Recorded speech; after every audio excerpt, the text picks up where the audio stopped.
हमीरपुर जिले में एक बेटे ने अपने माँ बाप को फावड़े से काट डाला। माँ बाप का बस इतना गुनाह था कि वो अपने बेटे की शादी नहीं करवा रहे थे।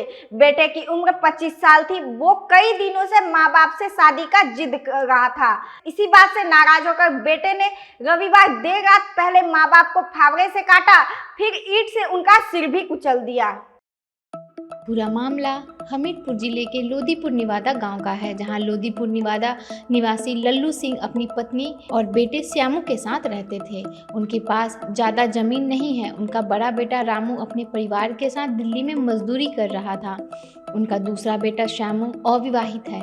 श्यामू सनकी भी था। दिन रात परिवार और पड़ोसियों के साथ गाली गलौज और शोर शराबा करता रहता था। वहीं कभी कभी पड़ोसियों और ग्रामीणों के पैर छूता फिरता था। कई बार रिश्ते की बात भी हुई, पर बात बन नहीं पाई। श्यामू इस बात से बहुत परेशान रहता था। सोमवार की सुबह जब वो किसी से नहीं बोला, सुबह करीब 11:30 बजे उसने रास्ते से गुजर रहे एक पड़ोसी को बताया कि उनके पिता और माँ को किसी ने मार डाला है। जैसे ही लोग उसके घर के अंदर गए, तभी वो गांव से भाग निकला। सूचना पर पुलिस पहुंची और शव को अपने कब्जे में लिया। पुलिस का कहना है कि आरोपी बेटे को पकड़ लिया गया है और वैधानिक कार्रवाई की जा रही है। आया है कि डबल मर्डर का क्या मामला है सर? बिवार थाना के लोधीपुरा गांव के लल्लू सिंह और उनकी पत्नी माया देवी उर्फ बंगालन की रात में उनके मानसिक रूप से परेशान लड़के द्वारा ही हत्या कर दी गई। युवक जो श्यामू सिंह है, जिसने हत्या किया है, उसकी उम्र लगभग 25 वर्ष है। उसकी शादी नहीं हो रही थी।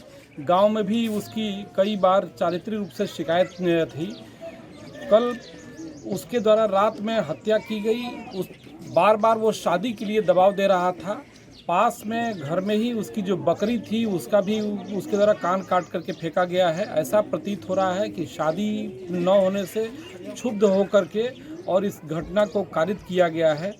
उसकी तलाश चल रही है और मृतक की भाई के तहरीर पर मुकदमा कायम कर लिया गया है। आवश्यक वैधानिक कार्रवाई की जा रही है। कहीं बलि देनी जैसी एक बात आ रही, चर्चाएं गांव में है, उसको क्या कहेंगे? हाँ, गांव के लोगों द्वारा ये भी बताया गया था कि शादी न होने के वजह से उसे किसी ने ये ब्रीफ किया था कि अगर बलि दे दो तो शादी तुम्हारी हो जाएगी।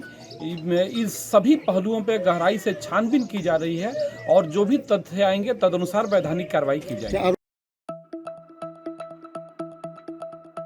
हमीरपुर से बीरू गुप्ता की रिपोर्ट।